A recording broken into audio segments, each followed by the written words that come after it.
Before history was rewritten, Africa stood at the center of the world. Kings ruled vast empires. Queens commanded armies, trade, and knowledge.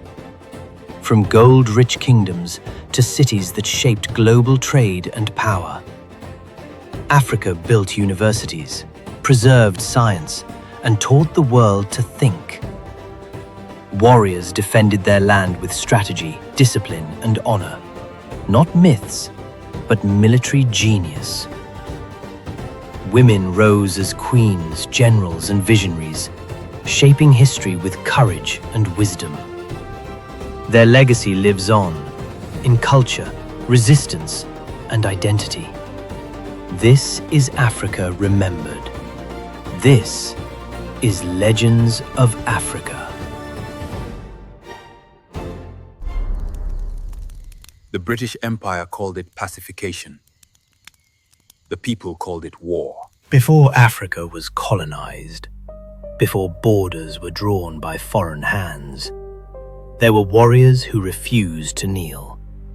Not in open battlefields, not with grand palaces or crowns, but in shadows, in forests, in silence.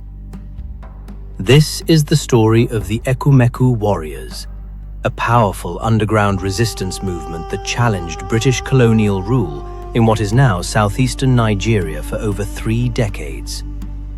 They had no single king, no standing army, yet the British Empire feared them deeply.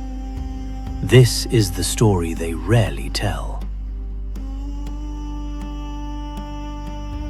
The Ekumeku movement emerged in the late 19th century among Igbo communities of present-day Delta State, particularly in areas such as Asaba, Ibusa, Ogwashi Uku, Isele Uku, Onitsha Ugbo, and surrounding towns. Unlike centralized kingdoms, Igbo society was decentralized. Power rested in councils of elders, age grades, warrior societies, and spiritual authorities. This structure made the region difficult to conquer. When the British arrived in the 1880s, they expected submission. What they found instead was resistance without a face. British colonial expansion into the Niger region was driven by trade, taxation, and control. They imposed forced treaties, new taxes, foreign courts, and colonial warrant chiefs. To the Igbo people, this was not governance, it was domination. By the early 1890s, resentment boiled over. From this tension was born Ekumeku. The word Ekumeku loosely translates to silent, secret, or unseen movement. It was not a single army, it was a network. Warriors blended into villages by day and struck by night. They used guerrilla tactics, surprise attacks, deep knowledge of forests and terrain. British patrols were ambushed, colonial symbols were destroyed, tax collectors disappeared. The enemy was everywhere and nowhere. British officers documented their frustration. They could not identify leaders. They could not predict attacks. They could not break the movement. Villages appeared peaceful until resistance erupted suddenly. The British labeled Ekumeku as rebels and criminals, but their own records reveal fear and confusion. This was not chaos. It was organized resistance. Ekumeku was sustained by more than weapons. It relied on spiritual oaths, sacred symbols, traditional religion, community loyalty. Warriors believed their cause was just. They fought not for conquest, but for autonomy, dignity, and tradition. Women played roles as informants, messengers, and protectors of secrecy. The entire society became part of the resistance. Unable to defeat Ekumeku through conventional means, the British responded with brutal force. They burned villages, executed suspected fighters, destroyed farms and sacred sites.